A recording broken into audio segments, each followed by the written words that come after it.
আমেরিকার দম্ভ নিয়ে যেভাবে খেলছে ইরান, এর মধ্যেও এক অবিশ্বাস্য ঘটনা ঘটে গেল। ইরানে ভূপাতিত মার্কিন যুদ্ধবিমানের নিখোঁজ এক ক্রুকে উদ্ধার করেছে যুক্তরাষ্ট্র। গত শনিবার রাতে ঝুঁকিপূর্ণ এই উদ্ধার অভিযান চালানো হয়।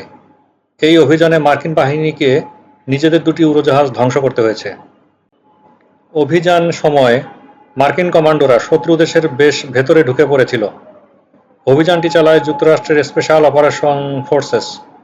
এই অভিযানের বিষয়ে জানাশোনা আছে এমন কয়েকজন বর্তমান সাবেক মার্কিন কর্মকর্তা এসব তথ্য জানিয়েছে। কর্মকর্তাদের ভাষ্য অনুসারে আহত এই ক্রুকে খুঁজে বের করতে তার কাছে পৌঁছাতে মার্কিন এবং ইরানি বাহিনীর মধ্যে টানা 2 দিনের প্রতিযোগিতা চলে। শেষ পর্যন্ত কয়েকশো মার্কিন বিশেষ বাহিনীর সদস্যের অংশগ্রহণে বড় পরিসরের এক অভিযানে তাকে উদ্ধার করা হয়। ইরানে মার্কিন যুদ্ধবিমান ভূপাতিত করা হয় গত শুক্রবার। ইরানের পক্ষ থেকে বলা হয় তারা নিজস্ব আকাশ প্রতিরক্ষা ব্যবহার করে যুক্তরাষ্ট্রের একটি F-15 স্ট্রাইক ঈগল যুদ্ধবিমান ভূপাতিত করে। এই ফাইটার জেটটিতে 2 জন ক্রু ছিলেন, একজন পাইলট, অন্যজন অস্ত্র ব্যবস্থা সংক্রান্ত কর্মকর্তা। যুদ্ধবিমানটিতে ইরানি আকাশ প্রতিরক্ষা ব্যবস্থা আঘাত হানলে 2 জনই ককপিট থেকে বেরিয়ে চলে যান।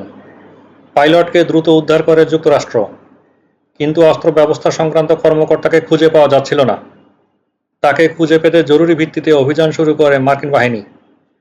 অন্যদিকে ইরানও এই মার্কিন ক্রুকে হন্যে হয়ে খুঁজতে নামে। এই তল্লাশি উদ্ধার অভিযানের ফলাফল মার্কিন প্রেসিডেন্ট ডোনাল্ড ট্রাম্প এবং গত 28 ফেব্রুয়ারি ইরানের বিরুদ্ধে যুক্তরাষ্ট্র ইসরায়েলের শুরু করা যুদ্ধের ওপর বড় ধরনের প্রভাব ফেলতে পারে বলে ধারণা করা হচ্ছিল। নিখোঁজ ক্রুকে খুঁজে বের করা, তাকে উদ্ধার করার বিষয়টিতে মার্কিন সেনাবাহিনী সর্বোচ্চ অগ্রাধিকার দেয়। অভিযানে যুক্তরাষ্ট্রের বিশেষ বাহিনীর কয়েকশো সদস্য অংশ নেয়। এছাড়া অভিযানে অংশ নেয় কয়েক ডজন যুদ্ধবিমান এবং হেলিকপ্টার। যুক্তরাষ্ট্রের সাইবার, মহাকাশ এবং গোয়েন্দা সক্ষমতা এই অভিযানে ব্যবহার করা হয়। ক্রু যেখানে লুকিয়ে ছিলেন সেই এলাকা থেকে ইরানি বাহিনীকে দূরে রাখতে মার্কিন যুদ্ধবিমান থেকে বোমা এবং গুলিবর্ষণ করা হয়। অভিযান সম্পর্কে জানেন এমন 2 জন সাবেক মার্কিন জ্যেষ্ঠ সামরিক কর্মকর্তা বলেন, অভিযানকালে নিখোঁজ ক্রুর দিকে মার্কিন বাহিনী এগিয়ে গেলে সেখানে গোলাগুলি শুরু হয়। এক পর্যায়ে সেই ক্রুকে উদ্ধার করা হয়। তার কাছে আত্মরক্ষার জন্য একটি পিস্তল ছিল। ক্রু সহ কমান্ডোদের নিরাপদে নিয়ে যেতে যে 2টি পরিবহন উড়োজাহাজ পাঠানো হয়েছিল সেগুলো ইরানের এক প্রত্যন্ত ঘাঁটিতে আটকে পড়ে। পরিস্থিতি মোকাবিলায় দ্রুত আরও 3টি উড়োজাহাজ পাঠানো হয়। পরবর্তী সময়ে আটকে পড়া উড়োজাহাজ 2টি যাতে ইরানের হাতে না পড়ে সেজন্য বিস্ফোরণ ঘটিয়ে সেগুলো ধ্বংস করা হয় বলে মার্কিন কর্মকর্তারা জানান। নিউ ইয়র্ক টাইমসের প্রতিবেদনে বলা হয়, শুক্রবার মার্কিন যুদ্ধবিমানটি যে এলাকায় ভূপাতিত করা হয় সেই এলাকায় সরকার বিরোধীদের অবস্থান বেশ জোরালো। তাই নিখোঁজ থাকা ক্রু চাইলে আশ্রয় এবং সহায়তার জন্য স্থানীয় লোকদের উপরে নির্ভর করতে পারতেন। বিষয়টি ইরানের সামরিক বাহিনীর নজরে আসে। তারাও নিখোঁজ ক্রুকে ধরতে জোর তল্লাশি শুরু করে।